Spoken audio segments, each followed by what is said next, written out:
ნეოტივის მიერ ღია წყაროებით მოძიებული ინფორმაციის მიხედვით 2022 წლის იანვრიდან დღემდე გორის მერიამ საზოგადოებასთან ურთიერთობისა და კომუნიკაციის მიმართულებით ჯამში 1,75,363 ლარი დახარჯა. ეს თანხა გადანაწილებულია როგორც ამ მიმართულებით შტატით დანიშნული თანამშრომლების ხელფასებზე, ვებგვერდებზე და გაზეთებზე, ისე შერჩეული ახალი ამბების აგენტოების დაფინანსებასა და Facebook გვერდის რეკლამირებაზე.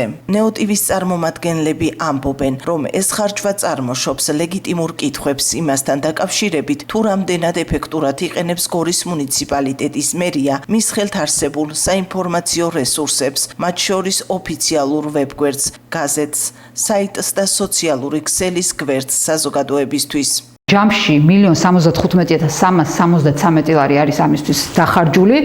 მათ შორის იცით რომ აქვთ საზოგადოებასთან ურთიერთობის განყოფილება, სადაც 4 ადამიანი მუშაობს და 353,056 ლარი არის დახარჯული 4 წლის განმავლობაში მათი ხელფასებისთვის.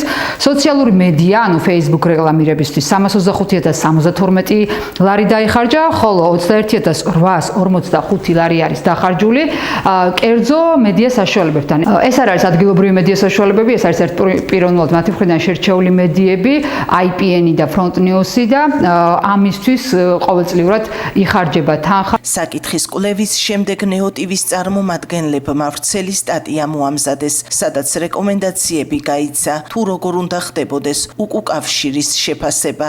ჩვენი კვლევის საშუალებით გავეცით რეკომენდაციები, თუ როგორ უნდა ხდებოდეს უკუკავშირის შეფასება, მათ შორის საჭირო არის რომ დაინერგოს რაიმე კუთხით იმის შეფასება, თუ რამდენად ეფექტურად იხარჯება მილიონზე მეტი თანხა 4 წლის განმავლობაში და ეს ყველაფერი გავაკეთეთ იმისთვის, რომ ახალი თვითმმართველობა ვინც არ უნდა მოვიდეს და როცა არ უნდა მოვიდეს, კონდეთ გათვალისწინებული, რომ ამ თანხის დახარჯვის სანაცვლოდ მუნიციპალიტეტი, კერძოდ ადგილობრივი მოქალაქეები უნდა იღებდნენ საჭირო ინფორმაციას და არა მხოლოდ მერიის საქმიანობის PR-ს. აქვე გასათვალისწინებელი არის, რომ მათ გარდა საკუთარი სოციალური მედიისა აქვთ ასევე ბეჭდური ვერსია გაზეთი, ესეც იყიდება და გაიცემა მოქალაქეებისთვის, თუმცა რა იბეჭდება, ესეც ცალკე თემა არის ამ მასალაში. ყოველ შემთხვევაში ჩვენი რეკომენდაცია არის ის, რომ მოქალაქეების ჩართულობის გაზრდის მიზნით მათ ჰქონდეთ საჭირო ინფორმაცია და იყოს ეფექტური ეს ხარჯი. რას იღებს მოსახლეობა ამ ხარჯის სანაცვლოდ და საიდან იღებს ინფორმაციას მოსახლეობა? ეს კითხვები გორში მოქალაქეებს დაუსვით. ეხლა ამ ხელა თანხების მხოლოდ PR-ში ხარჯვა პირადად მე მიმაჩნია, რომ ძალიან არარელევანტურია, ასე ვთქვათ. და ეხლა თუ ის რამეს აკეთებს, მე მგონი ამას PR-ი არ ჭირდება, ისედაც გამოჩდება, ხო? თუ რამე კარგია გაკეთებული და ამ თანხით ეხლა უბრალოდ ცდილობს, რომ თავის რაღაც თვით რეკლამირებას, ასე ვთქვათ.იდან იგებ ხოლმე ამ არა ვიცი, ვინ რას გვაცოდინებს და გვეუბნება შულო. მე არაფერი არ ვიცი, თქვენგან მეხურება ეხლა პირველად. არ ვიცი არაფერი, რა პროგრამა აქვს? აი, სოციალური პროგრამებიც აქვს, ისეც რას აკეთებენ, თუ იგებთ? არაფერი არ ვიცი მე. როგორ არ ვიგებ? ტელევიზიიდან, მეგობრებიდან, ნათესავებიდან მუშაობენ. მერია რას აკეთებს, ან რა პროგრამები აქვს ხალხისთვის, საიდან იგებთ ინფორმაციას? არაფერი არ ვიცი შულო.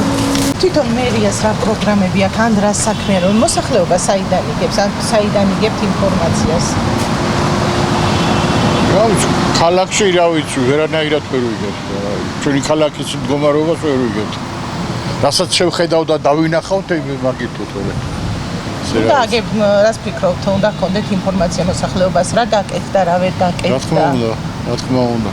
საკითხზე მომუშავე მკვლევარების თქმით, მუნიციპალიტეტს აქვს ვალდებულება და პასუხისმგებლობა ბიუჯეტში გაწერილი თანხები მივიდეს ადამიანებამდე და ფულის ხარჯვა აისახოს მუნიციპალიტეტში მცხოვრებთა ხარისხის გაუმჯობესებაზე.